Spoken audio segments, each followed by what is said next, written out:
অসমত আজি পঞ্চায়ত নিৰ্বাচনৰ দ্বিতীয় পৰ্যায়ৰ ভোটদান হৈ আছে আৰু বিশেষকৈ নামনি অসমৰ আজি 14খন জিলাত এই ভোটদান প্ৰক্ৰিয়া হৈ আছে আৰু আমি আছোঁ আজি বঙাইগাঁও জিলাৰ 12 নং মানিকপুৰ জিলা পৰিষদৰ অন্তৰ্গত যি নোৱাপাৰা গাঁও পঞ্চায়ত ইয়াৰ অন্তৰ্গত 734 নং ধুপৰি লুংজাৰ প্ৰাথমিক বিদ্যালয় ভোটগ্ৰহণ কেন্দ্ৰত আৰু ইয়াত দেখা গৈছে বিভিন্ন ভোটাৰৰ সমাগম আৰু তেওঁলোকৰ পৰা আমি কিছু কথা জানিবলৈ চেষ্টা কৰিম।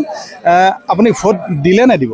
আমি ভোট দিলোঁ মানে পুৱাই 10টা বজাত আহিছোঁ মানে ভোট দেওয়া আগবাঢ়ি না আছে মানে তিনিটা ভোট মাৰিব লাগে মানুহ চাই চিন্তি মাৰিব লাগে যে ভাল কাম কৰে তাকে চাই চিন্তি মানে ভোট 3টা মাৰছোঁ আৰু ইয়াত ভোটাৰৰ ভোটদান কেনেকুৱা বা অংশগ্ৰহণ কেনেকুৱা? অংশগ্ৰহণ আছে ভালেখিনি আছে মোটামুটি আমাৰ 1 নং ধুবুৰীত 1100 কিমান 80টা নে কিমান ভোট আছে আৰু কি এইখিনি আৰু আচলতে আপুনি যে ভোট দিলে আপুনি প্ৰাৰ্থীৰ কি চাই ভোট দিছে? মই পাৰ্টিৰ কি চাই ভোট দিছোঁ মানে মই যিটো পাৰ্টিৰ মানে ভাল মানুহ ভাল কাম কৰিব লাগে ৰাজ্যৰ কাম কৰিব লাগে একে চাই ভোট দিছোঁ আৰু কি। অসমত এতিয়া আজি অগপ বিজেপি মিত্ৰজোঁটৰ চৰকাৰ চলি আছে তেওঁলোকৰ কাম কাজত আপুনি সন্তুষ্ট নে? সন্তুষ্ট আছোঁ আমি। কিয় সন্তুষ্ট আপুনি? আমাৰ সন্তুষ্ট মানে ধৰক গৰীব মানুহ ভাল কৰিব লাগে এইখিনি ৰাস্তা ঘাট বনাব লাগে এইখিনিও মোৰ সন্তুষ্ট। আমি দেখিছোঁ এই ভোট কেন্দ্ৰত আচলতে বহুতো ভোটাৰে শাৰী পাতি থিয় হৈ আছে। আপোনাৰ কিমান সময় থিয় হৈ আছে? 1.5 ঘণ্টামান হ'ল, 1.5-2 ঘণ্টামান হ'লে। 1.5-2 ঘণ্টা ইয়াত ভোট আচলতে ভোটদান কৰিবলৈ আহিছে ইয়াক লৈ আপুনি সুখী নে কি? সুখী আমি, কিন্তু আপুনি ইয়াত অপেক্ষা কৰি থাকিব লগা হৈছে কি ক'ব? এতিয়া আমাৰ গাঁৱত ভোট বেছি সেইকাৰণে অপেক্ষা কৰিবলগীয়া হৈছে।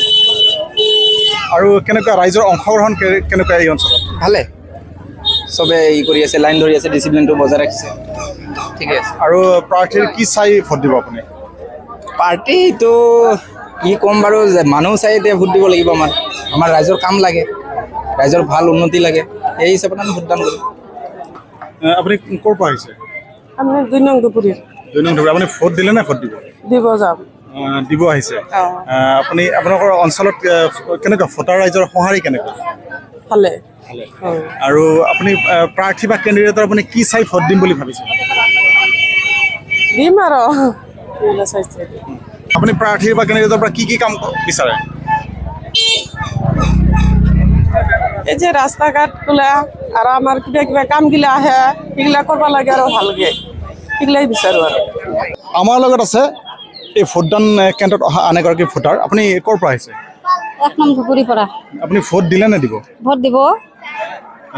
ভোট আপুনি দিয়া নাই, দিব কি চাই দিব? আপুনি গৰীব মানুহ চাই দিম, যাই ভাল কাম কৰিব তাকে দিম।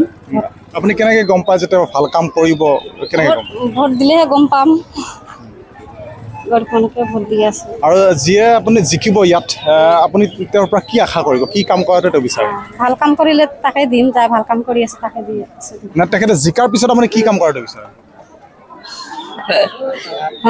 ৰাস্তা ঘাট এখানি কৰিব তাকে দিম, ভোটটো ভাল কাম কৰিব তাকে দি আছে। আৰু অসমত এতিয়া যি অগপ বিজেপি মিত্ৰজোঁটৰ চৰকাৰ চলি আছে এই চৰকাৰৰ কামক লৈ আপুনি সুখী নে?